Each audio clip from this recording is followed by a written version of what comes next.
learn how to love like Jesus. Paano kaya natin makita yan? But let's look at this. Let's learn how to love like Jesus.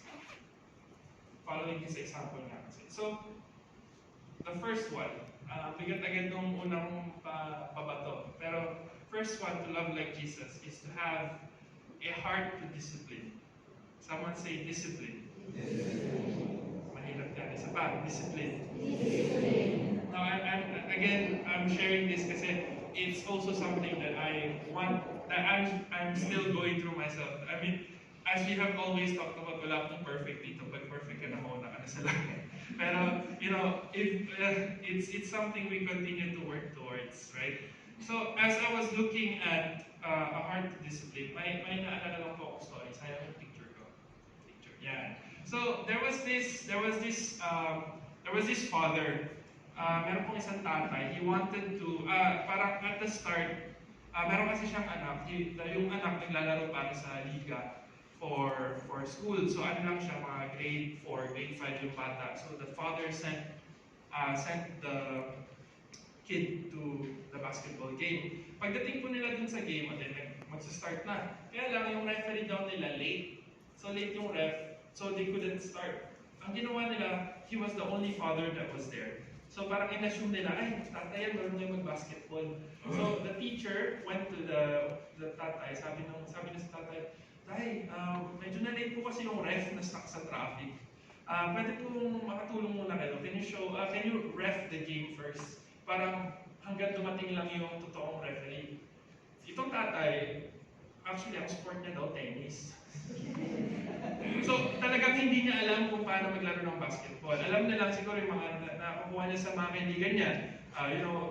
Traveling, pag huwag mong hakutin yung bola and all that. So, pero nahiya na lang siya, so he said yes. Okay, sige, I'll try my best, sinabi niya sa teacher. So he started, hinapin niya yung bola. After 5 minutes, tumigil yung game kasi super chaotic yung nangyari.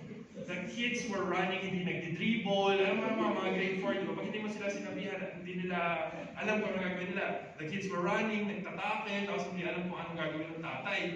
Yung dribble, wala nang rules, kung saan na lang nag-iitsahan ng bola. It was chaotic, pero after 10 minutes, after the first quarter, dumating yung ref. Finally, dumating yung ref.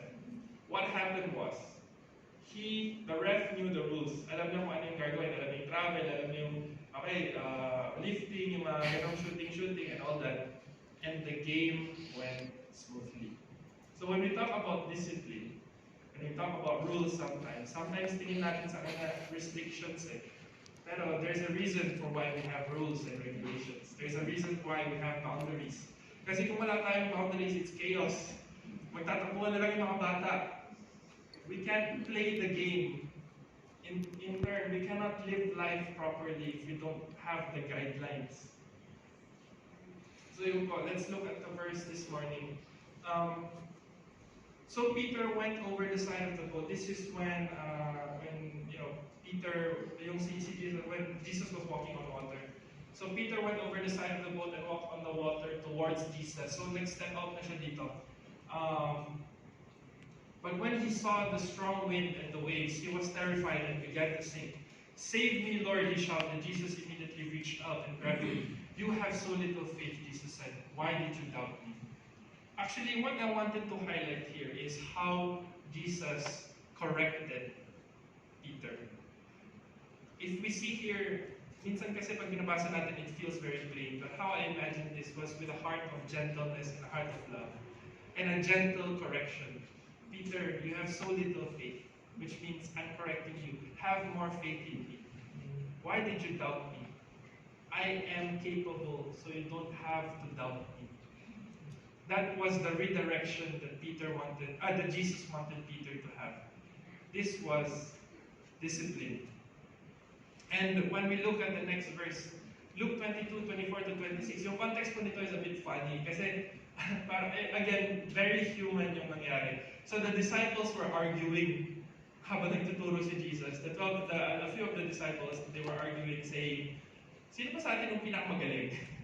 Who of us is the greatest? And Peter was of course one of them.